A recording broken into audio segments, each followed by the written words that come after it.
Hello and welcome to Your New Jersey. I'm Lisa Marie Falbo. Today, we'll learn about the Trinitas Regional Medical Center Annual Gala.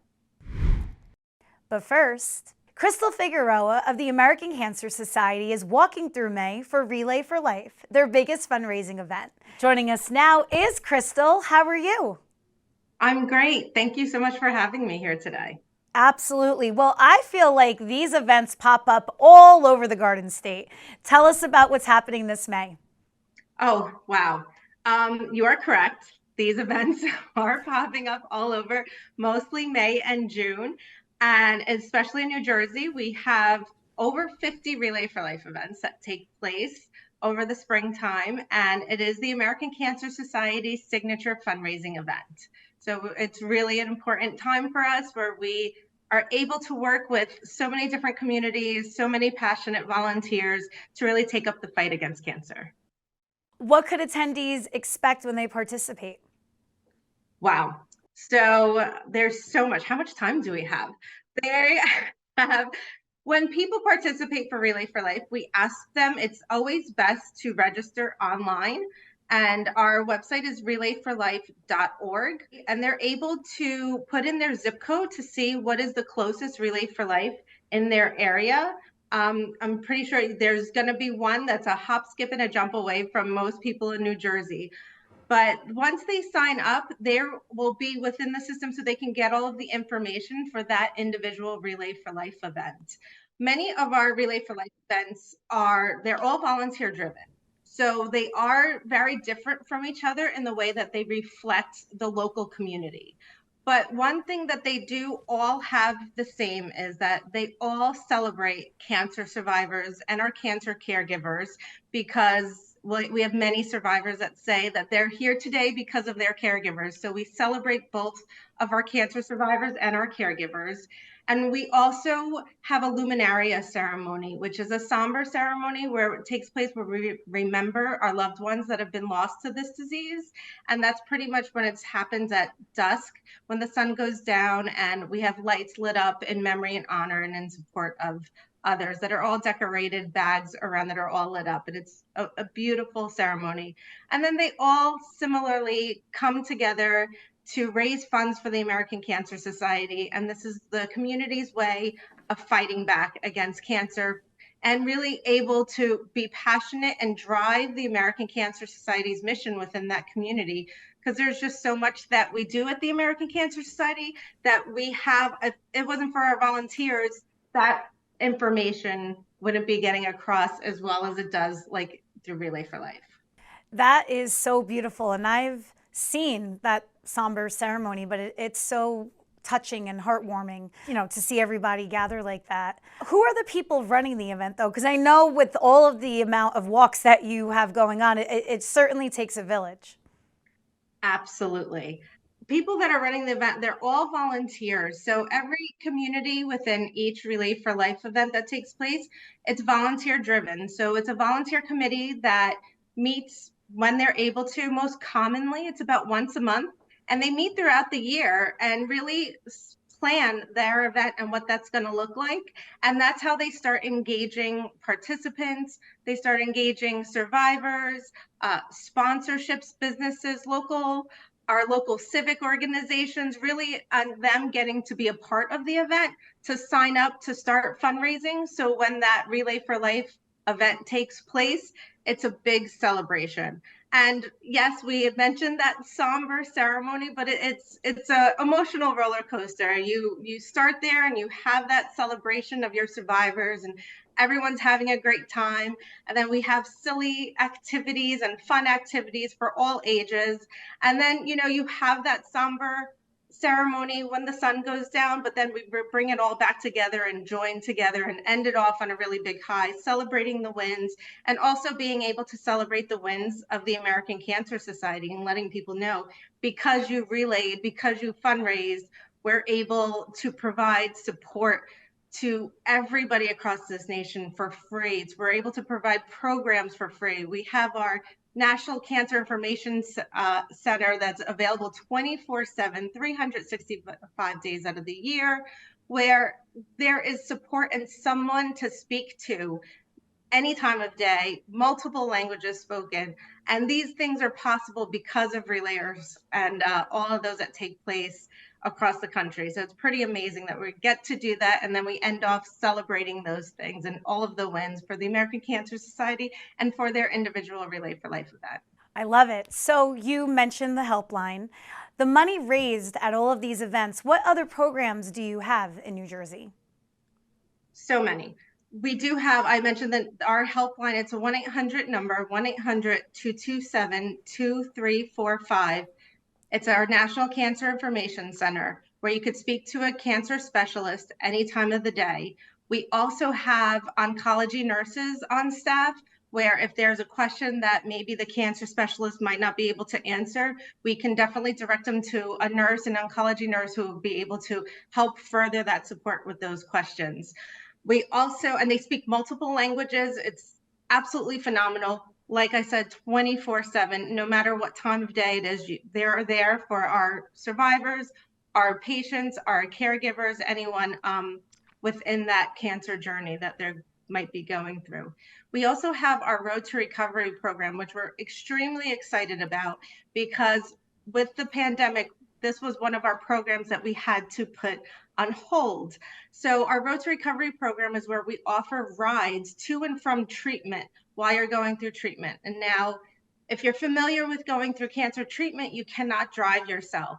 And it could be a huge burden for your caregiver if they'd have to leave work and have to take off of work to be able to be your driver for that day. So we do have an amazing program called Road to Recovery, where we give rides to and from treatment. So this way, it takes off that one burden on that caregiver, as well as the burden of the cancer patient going through that. We also have our amazing Hope Lodges. So now our Hope Lodges are if your treatment is taking place further away from your home, we have a Hope Lodge where local to that, where your treatment is, where you could stay there for free with your caregiver during the time span of your treatment. So that's another thing that you don't have to worry about of the expense of might be having to, if you have treatment for 2 months, 6 months, 8 months, that is further away from your home, you can stay at one of our Hope Lodges for free with a caregiver. And we have the amazing website of cancer.org, which we definitely love to drive people to let them know. Besides our 1-800 number, our website on cancer.org, you can type in the box of any questions you have. There's so many different tools, resources, calculators, things like that that can help you also answer a lot of your questions, or that you could even print out and bring to the doctor's office with you. What a robust list of services. I had no idea that American Cancer Society did all of that, and I'm so thankful on behalf of... I could go on for hours. Yeah. The things that we do, and available for free to everyone across this country and to everyone in New Jersey. For myself, for you, for our neighbors, it's there for free for everyone. So we really love to be able to spread that mission to everybody, to let them know that there is help there during their cancer journey. We've heard since coming back from COVID that there's been an uptick in cancer because a lot of people weren't going to the doctor, telemed, whatever the reason was, and advanced cancers too, which is so scary. Have you seen an uptick in people needing your services? Yes, 100%. That is really one of our priorities since coming out of the pandemic, that is getting people back to screenings, getting people back to those necessary screenings. We have these guidelines for a reason. We have these screenings. Please to talk to your doctors and make sure that you're getting back to those scheduled screenings that are very, very important. We have seen an uptick of those numbers that have risen because of that, because during the pandemic, people weren't going, of course, because we were within the pandemic, but now we really are out there and making sure that that education piece is really important to make sure that our communities know how important to get back to those screenings, how important it is. We did pre-COVID lower our guidelines even for the age for colorectal cancer screening, which used to be 50 and it's now 45. Because of these results that we see coming in, it's so important that we're making sure that we're educating our communities to letting them know how important it is to get screened, to talk to your healthcare providers, to talk to your doctors, and to make sure that you're doing, the best that you can to make sure that we're following up, and how important those screenings are for just our the lifelong of our health. You speak so passionately about this topic. Talk to us about your background and how you got involved in American Cancer Society. I moved to New Jersey. I was living in New York, and I moved to New Jersey to take care of my mother. And when my father retired, I kind of, we tag teamed and said, "You're it." And so I went back to work. Previously, I was working in the nonprofit sector. I was in New York City, and I was working on public school reform. And when my father retired, I went back to work, and I noticed that there was a position open, to temporary position for the Making Strides Against Breast Cancer walk. I said, it's perfect. I had 3 children at the time, and I said, this will be a perfect way for me to get back into the work sector. And I started working on Making Strides Against Breast Cancer, and then I quickly got involved in Relay for Life. And I've been working on Relay for Life events in New Jersey for over 9 years now. And I grew within the organization, and Relay for Life is just something that is unlike anything else, where I get to work with amazing, passionate volunteers who drive our work and our mission. And it's amazing to see them go out in their communities and really be our foot soldiers and sharing that mission and that passion. So I've now oversee parts of New Jersey and upstate New York, and working on Relay for Life and other community development aspects of this organization, just really focusing on the volunteer base of the organization. And really, because we cannot do what we do, everything that I mentioned, without our volunteers. It truly is tremendous, and every day is different. So I find myself very lucky and very proud to work here. I can definitely tell, and what an ambassador they have. Do you have plans to expand your footprint even more around New Jersey? Always. There's always room for expansion. There's always opportunities to let others know. I was actually at a Hockey Fights Cancer game. So it was a youth travel team tournament game for creating cancer awareness and to raise funds for the American Cancer Society. I was there, and it was just great for me to not just be there to say thank you, but also just to talk to individuals who were very unfamiliar with all of the programs and services that we have available. Most people, myself included, before I started working here, I knew of the American Cancer Society logo. I knew they did cancer research, but that's kind of the extent of what I knew. And a lot of people that I've spoke to knew the same, but it was great to just be out there, and they had no idea of those programs and services, and had those stories to share. My niece was just diagnosed. What do I do? Who can I call? What questions can I ask? And that's what we're here for. We're really here for everyone, the survivors, the patients, the cancer caregivers, everyone around that that's going through that cancer journey. We're there for each and everybody. And we raised last year as well, in that same area, we raised over $3 million.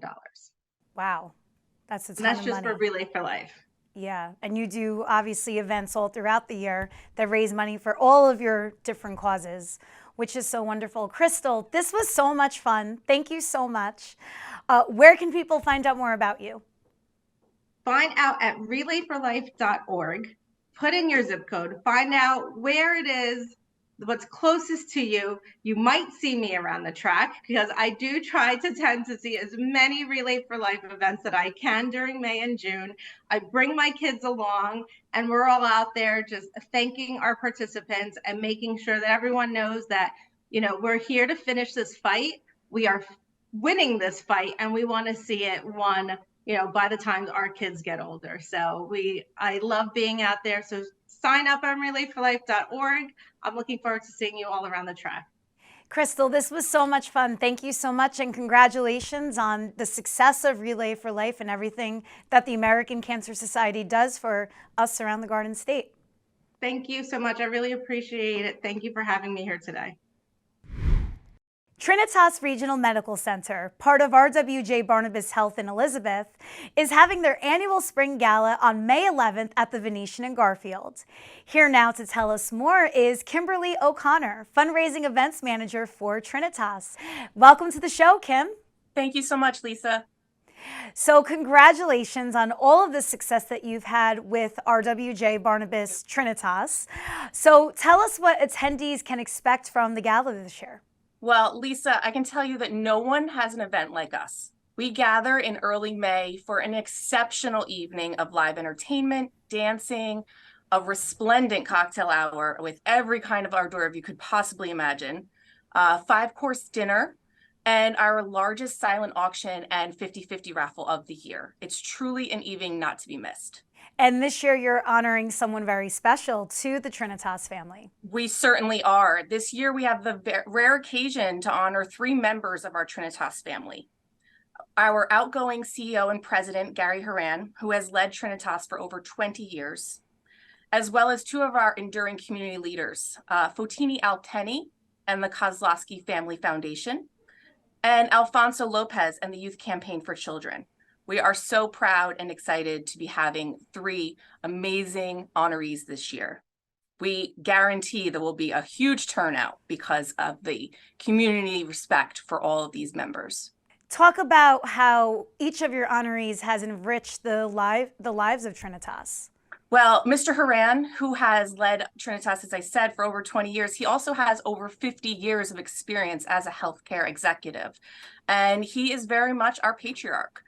He is someone that has an open door policy and is easy and accessible to all of our leaders and to serving the community. It is very important to him and his family. Fotini Alteni and the Kozlowski Family Foundation have been incredible supporters of our organization for many years. And Alfonso Lopez and the Youth Campaign for Children is something that Mr. Lopez and his family run each year, serving the youth of our community with winter coats, crayons, coloring books, items for children that are waiting in the ER so that they can be entertained. He and his family work tirelessly to ensure that not a single child in the community of Elizabeth does not have a winter coat. And these are individuals that we have the pleasure of working with and that continue to serve our growing population. 3 very worthy honorees indeed. So you are expected to obviously raise a lot of money on May 11th. Where will the money go to? The money will support our programs and services here at Trinitas. We feature 12 centers of excellence at Trinitas, including cardiac care, cancer care, renal and diabetes care, as well as our extensive behavioral health program, for which Trinitas is very well known throughout the state of New Jersey. We can be found in every county in New Jersey providing behavioral health care. And as many of us know, that is a population that is terribly underserved. So we have the opportunity to continue to grow those programs and services, and that is where this funding will go, is to serve our patients. Why are you so passionate about the mission of Trinitas and all the people that you serve in the greater Elizabeth community? Because we are mission driven at Trinitas. We help every person that comes through our doors, regardless of their ability to pay. No one is turned away at Trinitas. We give the best quality of healthcare to the city of Elizabeth and the greater community. And we attempt to ensure that every single individual, underserved and underinsured patient, receives the essential and quality care that they deserve. And I feel as though it is my honor to be a part of that. Talk about some of the other events that you have throughout the year to raise money and awareness for the hospital. We also feature a golf outing in September that is held at Fiddler's Elbow in Bedminster. And that is just an exquisite course for golfers to join us for a full day of golf. And if you don't golf, you can join the spa day, which is something that many of our members like to participate in. And then speaking again of our behavioral health is our Peace of Mind event, which you have been able to join us at.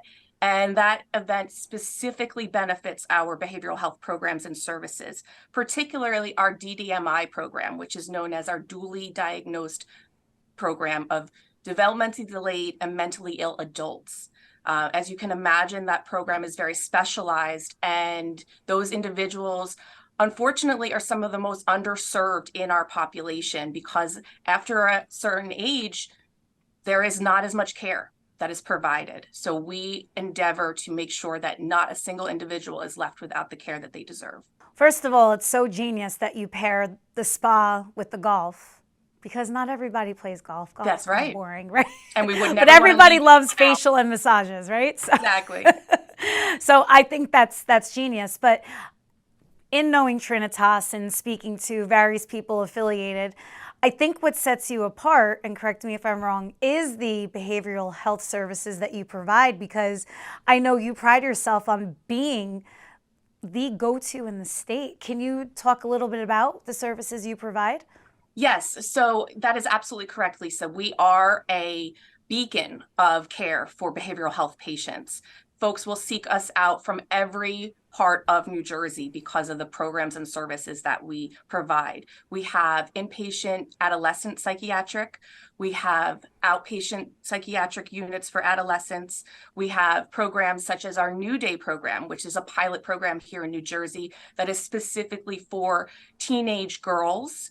It is a program that serves these individuals that have suffered some of the hardest traumas that you can imagine. And it is a program that will get them to the next stage in life, bringing them all different types of therapy and community, because they get to live together and they are inpatients with us. So they find individuals that are like them and that support and understand them. We also have our adolescent inpatient unit that has boys and girls. And again, these are individuals that really need a full-time care and inpatient facility, and we are able to offer that. You also have a premier emergency department named after one of your honorees for the Yes, gala that's coming right. up, the Gary S. Saran Emergency Department. Talk about what goes on there. The emergency department, we do not feature pediatric services per se, but we do offer cardiac care. We see a lot of patients from our renal services and diabetes care that also seek work to be treated in the emergency department. We have a very busy emergency department. As you can imagine, in the fourth largest city in New Jersey, our emergency department is a constant revolving door. And that is something that we are very proud to be able to offer an extensive level of services to the amount of patients that find us. Well, yeah, and it's because you're not just serving Elizabeth, you're serving people on the turnpike that need care, Newark correct. Airport, right? That's correct. So it's such a hub, and people don't really know about it. That's right. Yes. Folks that might be at the Newark Airport that need emergent care, they're coming to Trinitas because we are closest to Newark Airport, an international airport. And as you said, many of the transit areas, this is very much an industrial area, as well as a large city. And we are serving not only the city of Elizabeth, but our surrounding community, northern and central New Jersey. Well, where can people watching buy tickets for your May 11th gala and support all of the beautiful causes that you have? So you'll be able to find out all the information that you'd like to find out about all of our events on our website, and that is rwjbh.org/Trinitas Giving. And there will be links to each one of our events, opportunities for folks to get involved, to support us via sponsorship. We will never turn anyone away that would like to be involved. Kim, thank you so much for coming on here. I know you have a very busy social calendar with Trinitas. They keep you busy, but we appreciate you giving the time. We'll see you at the gala. My pleasure, Lisa. Thank you. Next week on Your New Jersey. You know, when we think about the history of the park, it was Caroline Bamberger Fold, who was in the 1920s a very famous philanthropist, and they owned a department store in the city of Newark. So she took a trip to Washington, D.C. To see the cherry blossoms there, and she was so enamored by the collection that she came back to the County Parks Commission at that time and made an offer, of course, that they couldn't refuse, and that was donating the first 2,000 trees to plant in Essex County Branch Brook Park, which we see today. I love that tidbit. I just wish that we were a little more famous here in New Jersey for our cherry blossoms than Washington, D.C. No offense to them, but Well, with your help and the help of your viewers, we can get the word out there and tell more people. I know it's hard to pick a favorite, and maybe you don't want to, but I will ask the question anyway. What is your favorite restaurant of all the ones that you have your name attached to? My favorite restaurant is the restaurant I can't get a seat at any given at any given So night. that's all of them, basically. Well, some of them I like more for design and decor, while others for food or style. I like them all, though. I really do. I look at them all individually, I guess, like children. And sometimes one of them is not producing or getting the best grades, and it needs a little more attention. And that's where we concentrate. There's also expansion, but I think there's a little something special in all of them. And it's a fun business. It's not without its struggles, but it's rewarding. It's certainly not boring. We continue to look for great opportunities that we can handle. Thank you for joining me on another episode of Your New Jersey. I'm Lisa Marie Faldo. We'll see you back here next week.